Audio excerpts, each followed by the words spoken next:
As kids, we were always taught about stranger danger. But what if danger was a mouse named Mickey who was accompanied by a couple of cute princesses? My name is Ayana, and most of you guys know me as the girl who sits in the back of the classroom. But what you don't know about me is that I'm a debutante, and because of the activities that I participate in, I'd like to consider myself a princess. I don't care what anybody has to say about it, not even Grace Lee. Now, in my opinion, Disney princesses are horrible role models for young children, and I'm going to tell you why. I'm not trying to change your mind, but I just want you to hear me out. Number 1.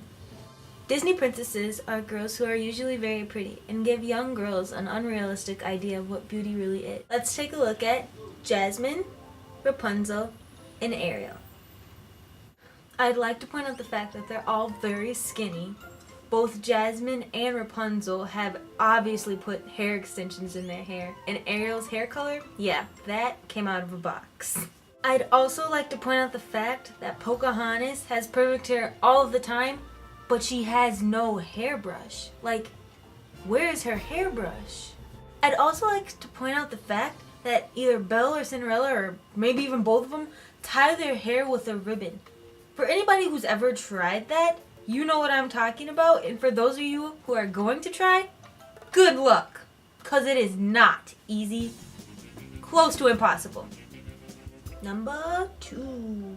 Disney princesses are always seem to be hassled by someone who's either old, fat, or ugly, and it gives young girls the idea that anybody who's either of the three has to be a bad person. Jafar, old, ugly.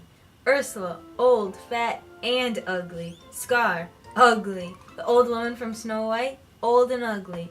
Cinderella's mom, old and ugly. Cinderella's stepsisters, ugly. I've been in this world long enough to know that every single old person that I've ever met has always been happy. I think, so like, why do they have to slam old people like that? I just don't get it. And like, I have a couple family members who are fat. They're usually nice to me. They usually give me money. And ugly? I know a lot of ugly people in the world, and they're not always mean. 3. Another thing that Disney princesses betray to young children are that girls don't usually have to take care of themselves and are rescued by some sort of prince. Number 4. They also make it seem like marriage is number 1 priority. For example, Ariel sold her own voice just so she could get married to Prince Eric. I'd also like to point out the fact that most of these girls get married at a really young age. Like, am I supposed to want to get married at 15, 16 years old? Because I'm telling you right now, me and Jerome are not getting married anytime soon. Number 5. Disney princesses sometimes wear clothes that are a little bit revealing and pretty much inappropriate.